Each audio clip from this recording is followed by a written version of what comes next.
چاوتەن ببینێرانی شارپرێز گفتگو دەکەین سەبارەت بە کێشە سیاسیەکانی عێراق و هەڵبژاردننی سەرۆکۆمار و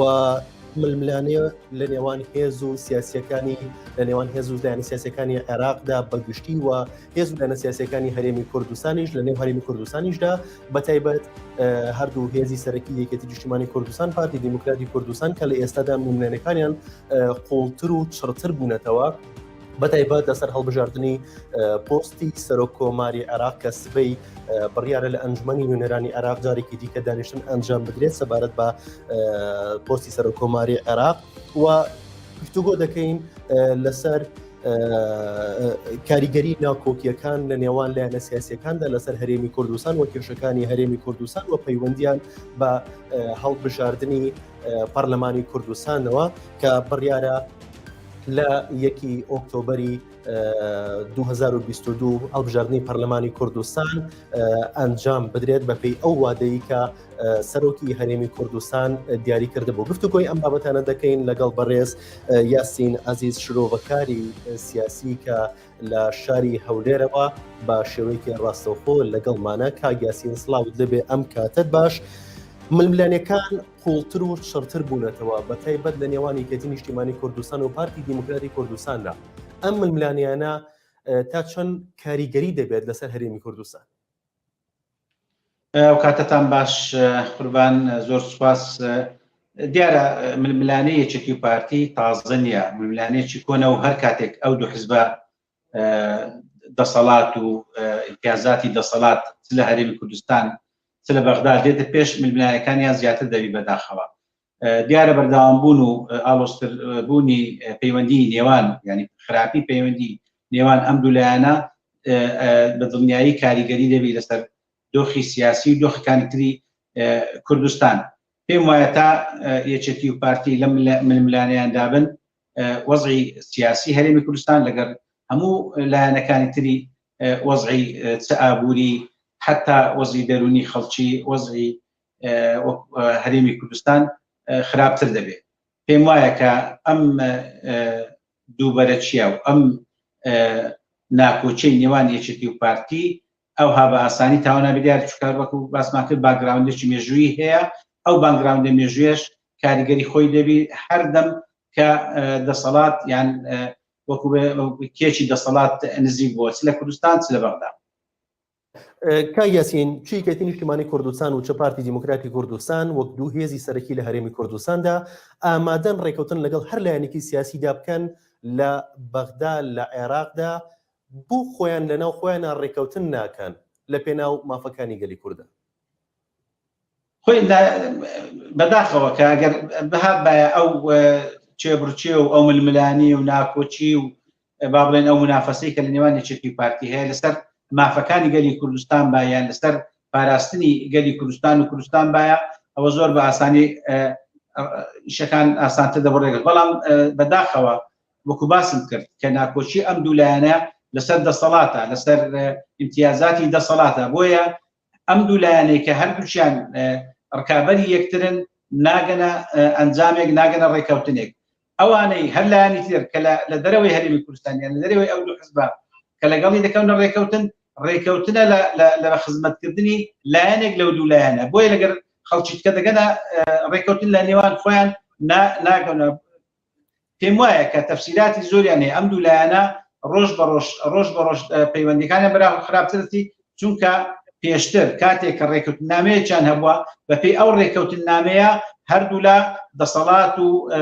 ئەو امتیازاتانێ لە دەسەڵاتی چ هەرێمی کوردستان چ لە بەغدا بەدەستیان کردووە بە ئاسانی لە نێوان خۆیان دابەشیان کردیان. ئێستا ئەو ڕێکەوتنامە بە تایبەتی لەلایەن پارتی دیموکراتی کوردستانەوە ئەو ڕێکەوتنامە نەمایە. پارتی دیموکراتی کوردستان دەیەوێ بە پێی استحقاقی هەڵبژاردن بە پێی ئەنجامەکانی هەڵبژاردن مامەڵە لە دابەشکردنی دەسەڵات و امتیازاتەکان بکات. هەرچی یەکێتی پێی وایە ئەو ڕێکەوتنامە استراتیژیەی کۆن کە لە 2007 شکرایە تا ئێستا دەبی بەردەوام بی. ئەم جیاوازیە لە بۆچوونی ئەم دوولانە کەوا دەکات ڕێکەوتنیان وەکو باسم کرد لەسەر دەسەڵات چ لە هەرێمی کوردستان چ لە بەغدا کە ئێستا زیاتر بەغدا گەرمترا زۆر زەحمەت و سەخت بی. بەڵێ ئەکرێت لایەنە کوردیەکان هەموو کێشەکانی مافی کوردیان هەموو کێشەکانی گەلی کوردیان بیرچوو بێتەوە مادی 140 کەرکووکە ناوچە کێشە لە سەرەکانە کێشە و مافەکانی جوتیارانی هەرێمی کوردستانە ئەمایان هەمووی بیرچوو بێتەوە بەستەنها خەریکی پۆستدا بەشکردن بین لە عێراقدا. بەڵێ خۆی بەکردداری لەبیریان چوتەوە ئەمە چەند ڕۆژەوە دەزانی کە ناخۆشێک ینی تعریبێکی تر ینی زوڵم و تعدایەک لە کوردەکانی ناوچەی کەرکووک و دەوروبەری دەکرێت بەڵام هەتا ئێستا هیچمان نەدیت لەو دوو حیزبەی کە بەرەنگاری ئەوە یان دەسەڵاتی کوردی یان حکوومەتی هەرێم دیارە ئەو دوو حیزبە بەداخەوە وەکو باسم سەرقاڵی بەرژەوەندەکانی خۆیان ئەو سەرقاڵ بوونە وای کردیەکە ئامانجە نیشتیمانیەکانیان ئەوانەی کە ڕەهەندی نیشتیمانیان هەیە بەداخەوە زۆر پشتگوێ بخورێ هەتا ئێستاش تا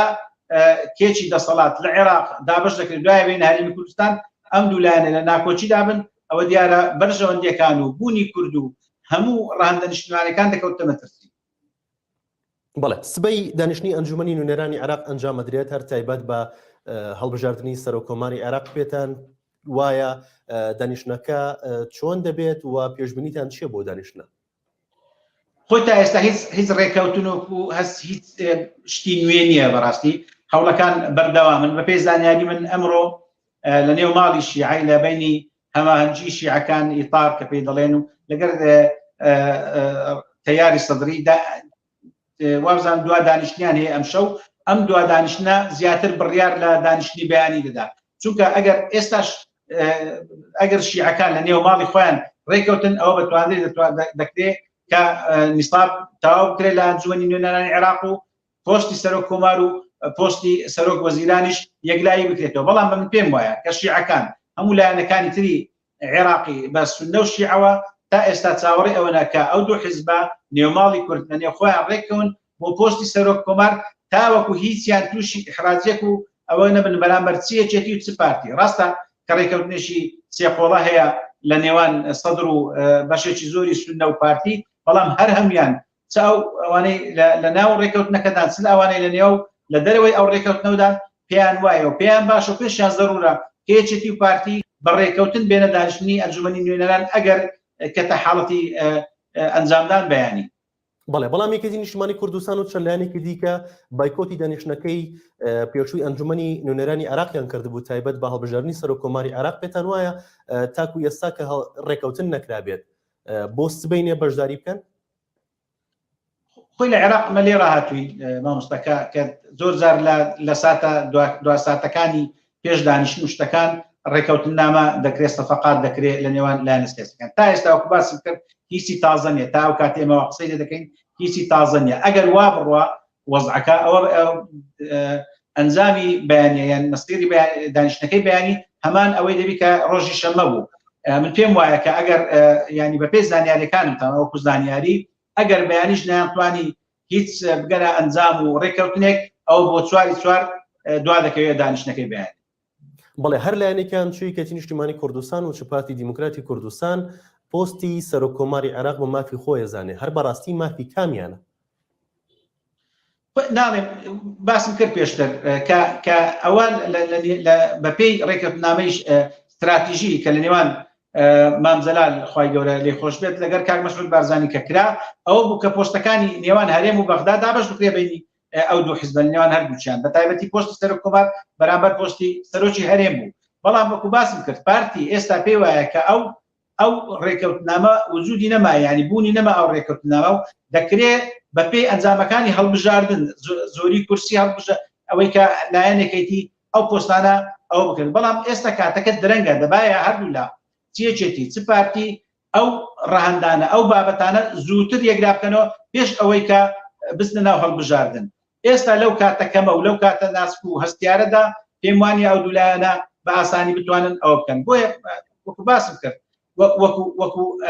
مافبوونی ئەو پۆستا هەر یەکە و ئەوەی خۆی هەیە ڕاو بیر بۆچوونی خۆی هەیە و هەردوو تا ئەو کاتەش هەردوولا لەسەری مقڕن هەرچەندە پێم وایە کە پارتی جۆرە نەرمێکی نواندووە بەرامبەر ئەو نێوەنجیلیەی کە مختەدا سەدر دەیکات بەڵام نێوەنجیلیەکەی پارتیش یان ئەو نەرمیەی پارتی بەپێی ئەو نێوەنجیلیە هەر ئەوەیە کە بەڕێز دکتۆر بەرهەم نەکرێتەوە سەرۆک کۆمار هۆکاری چییە کە پارتی دیموکراتی کوردستان ئەوەندە مکوڕە لەسەرەوەی کە دکتۆر بەرهەم نەبێتە سەر کۆمار؟ ئەمە پێم وایە هەر کەسێکی تر لە جگە لە کەسایەتی بەڕێز دکتۆر بەرهەم کەسایەتێکی لاواز دەبێت هەم بۆ یەکێتی کەسایەتێکی باش نابی، نوێنەرێکی باش نابی لەو پۆستە، هەم پارتیش دەیکاتە بەهانە دوای بۆ ماوەشکە کەسایەتێکی لاواز ئەو پۆستەی گرتەدە. بۆیە هەر کەسایەتێک جگە لە دکتۆر بەرهەم لەوانەیە کە پاڵێوراون لە ناو یەکێتی نیشتیمانی کوردستان دڵنیام کە ئەو بەهێز و ئەو توانە و ئەو کاریزمەی دکتۆر بەرهەمی نابێت. بۆیە پێم وایە لادانی دکتۆر بەرهەم هەر ئەوەیە کە کەمکردنەوەی بەهای ئەو پۆستەیە ئەگەر لە ناو یەکێتی نیشتیمانی بچون باش دەزانین کە یەکێتی نیشتیمانی کوردستان نوێنەریتکەی هەیە پاڵێوراویەکەی هەرچەندە پاڵێوراوەکان ڕسمی نین، بەڵام دەکرێت لە دوای ببنە پاڵێوراوی یەکێتی. بەڵام وەکو باسم کرد لە سەرەتا کە هەر کەسایەتێک کە جگە لە دکتۆر بەرهەم کەسایەتێکی لاواز دەبێت لەو پۆستە. بەڵێ پۆستی سەرۆکۆماری عێراق تا چەند کاریگەرەوە چ گرنگێکی هەیە بۆ کورد بە تایبەت پارتی دیموکراتی کوردستان کە ئەوەندە مکوڕە لەسەرەوەی کە پۆستی سەرۆکۆمار بۆ خۆی بێت، تەنانەت گەشتوتە ئەوەی کار گەشتوتە ئەوەی کە هێرش بکرێتە سەر بارگای پارتی دیموکراتی کوردستان لە بەغدا، بەڵام پارتی لە بەرامبەر ئەو هێرشەدا کە کراوتە سەر بارگاکەی نەرمی نواندووە.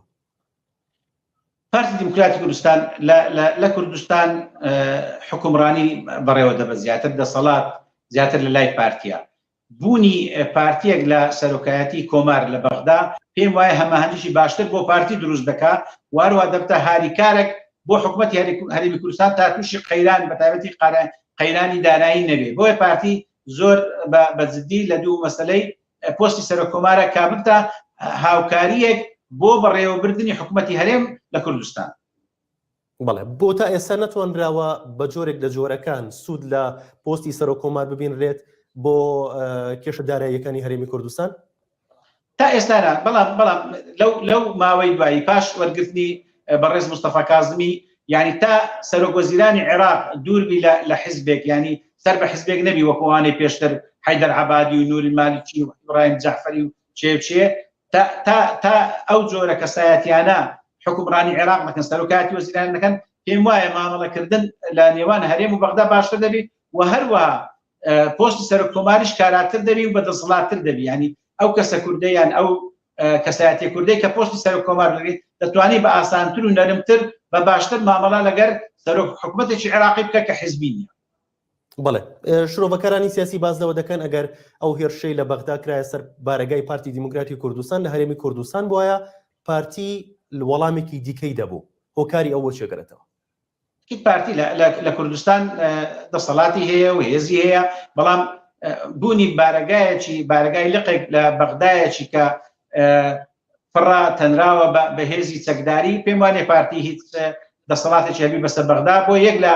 هۆیەکانی کە ئەمڕۆ کە ئەوەکانیشی کە بارگایەکەشی ڕوخاند ئەوە بوو کە گلەیی هەبوو لە حکوومەتی عێراقی و هێزە چەکدارەکانی عێراقی کە نەیانتوانی ئەو بارگای و خەڵکی پارتی یان هەرچەندە الحەمدوللا ئەوە نەبووە زەرەری گیانی، بەڵام کە نەیتوانی ئەو بۆ سێم جارە هێرش دەکرێتە سەر لقی پارتی،